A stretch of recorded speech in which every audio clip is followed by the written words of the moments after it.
বার্নাবেউতে Manchester সিটির জয়ের সম্ভাবনা 1%। পেপ গার্দিওলার এমন মন্তব্য যে এভাবে সত্যি করে দেবেন কিলিয়ান এমবাপে তা হয়তো কল্পনাতেও ছিল না সিটি বসের, কিন্তু ঘরের মাঠে তাই করেছেন ফ্রেঞ্চ তারকা। সিটির 1% সম্ভাবনা শূন্যে নামিয়ে দুর্দান্ত এক হ্যাট্রিকে রিয়াল মাদ্রিদকে নিয়ে গেছেন রাউন্ড অফ 16-এ।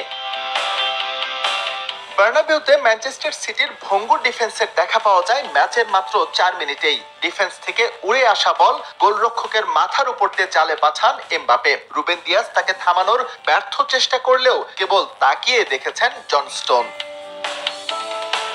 33 মিনিটে দেখার মতো এক গোল কিলিয়ান এমবাপের। বেলিংহাম, ভিনিসিয়াস, রদ্রিগো কার স্পর্শ ছিল না সেই গোলে, তবে তুলির শেষ আঁচড় দিয়ে তার দৃষ্টিনন্দন পর্যায়ে নিয়ে যান ফ্রেঞ্চ ফরওয়ার্ড। এতিহাদ থেকে এক গোলের লিড নিয়ে ফেরা মাদ্রিদ ততক্ষণে এগিয়ে গেছে 3-এ। ম্যানচেস্টার সিটির সম্ভাবনা শেষ হলেও থামেননি কিলিয়ান এমবাপে। 61 মিনিটে এবার তার বাম পায়ের নিখুঁত ফিনিশিং। আপনি রিয়াল ভক্ত হন কিংবা না, এই গোল ভালো লাগাতে বাধ্য করবে। শেষ দিকে একটা গোল পরিশোধ করেছে সিটি, ওটা কেবলই আনুষ্ঠানিকতার। 2 লেগ মিলিয়ে 6-3 ব্যবধানের জয়ে চ্যাম্পিয়ন্স লিগের শীর্ষ 16-তে উঠে যায় বর্তমান চ্যাম্পিয়নরা।